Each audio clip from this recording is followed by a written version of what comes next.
Hi అండి. నేను మీ Gayatri. Welcome back to our channel Gayatri Pratipati. ఈ వీడియోలో మరొక హెల్తీ రెసిపీ పనిగంటాకు ఫ్రై అండి. పనిగంటాకు ఫ్రై అయితే చేస్తున్నానండి.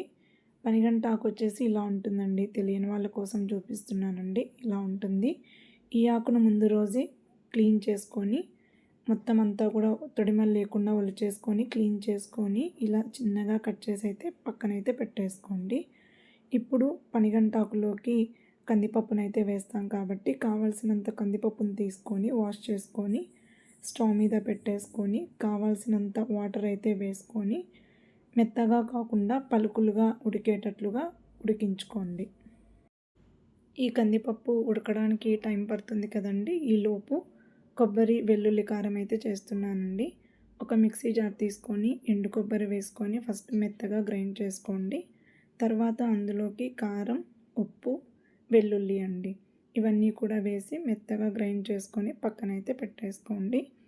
ఇక్కడ కందిపప్పు అయితే ఉడికిపోయిందండి. ఇలా పలుకులుగా ఉడికినప్పుడు అందులోకి మనము క్లీన్ చేసి పెట్టుకున్న పనిగంటాకునైతే అందులోకి వేసి బేళ్ళతో పాటు కూడా ఉడికిచ్చేసుకోవాలండి. ఆకు మెత్తగా ఉడికేంత వరకు కూడా ఉడికిచ్చేసుకోవాలి. ఇక్కడ ఆకు కందిపప్పు రెండు కూడా బాగా ఉడికిపోయాయి కదండి. ఇప్పుడు కందిపప్పు ఆకులో ఉన్న వాటర్ లేకోకుండా మొత్తం కూడా ఇలా వడబోసుకోండి. కందిపప్పు ఆకు ఉడికిన వాటర్ కాబట్టి నేను ఈ వాటర్తో రసం అయితే పెట్టేసుకుంటానండి. ఈ వాటర్ అయితే పడేయను, రసం అయితే పెట్టేస్తాను. ఇలా వడబోసుకొని వాటర్ లేకుండా వడబోసుకోండి. ఇప్పుడు ఫ్రై కోసము స్టవ్ మీద కడాయి పెట్టేసుకొని కావాల్సినంత ఆయిల్ అయితే వేసుకొని పొడవుగా కట్ చేసుకున్న ఆనియన్స్ అండి. ఈ ఫ్రైకి వచ్చేసి ఆనియన్స్ పొడవుగానే కట్ చేసుకోండి. పొడవుగా కట్ చేసుకున్న ఆనియన్స్ వేసేసి ఆనియన్స్ ఫ్రై అయిన తర్వాత కొంచెం పసుపు అండి, పసుపు వేసేసి కొంచెం ఫ్రై చేసి తర్వాత కందిపప్పు ఆకును కూడా అందులో వేసేసి కొంచెం బాగా ఫ్రై చేయండి. ఆకు కందిపప్పు ఆయిల్లో బాగా ఫ్రై చేయండి. ఇలా బాగా ఫ్రై అయిన తర్వాత మనం ముందుగా చేసి పెట్టుకున్న కొబ్బరి వెల్లుల్లి కారం అయితే వేసుకోండి. ఈ ఆకు ఫ్రై చేయడం అయితే చాలా ఈజీ అండి. కాకపోతే ఆకుని ఒలుచుకొని క్లీన్ చేసుకోవడమే కొంచెం లేట్ అవుతుంది.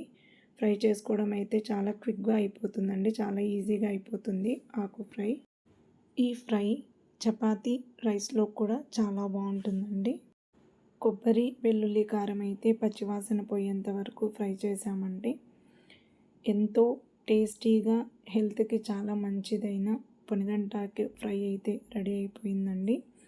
ఈ పొనిగంటాకు చాలా మంచిదండి హెల్త్కి, ముఖ్యంగా కంటి చూపుకైతే ఇంకా చాలా మంచిదండి. కాబట్టి ఇప్పుడు అందరికీ కూడా పొనిగంటాకు అనేది అందరికీ దొరుకుతుంది, అందరికీ అవైలబుల్లో ఉందండి. కాబట్టి వీక్లీ వన్స్ అయినా కూడా ఈ ఆకును తెచ్చుకొని ఒక్కసారి అయితే ట్రై చేయండి, చాలా మంచిది.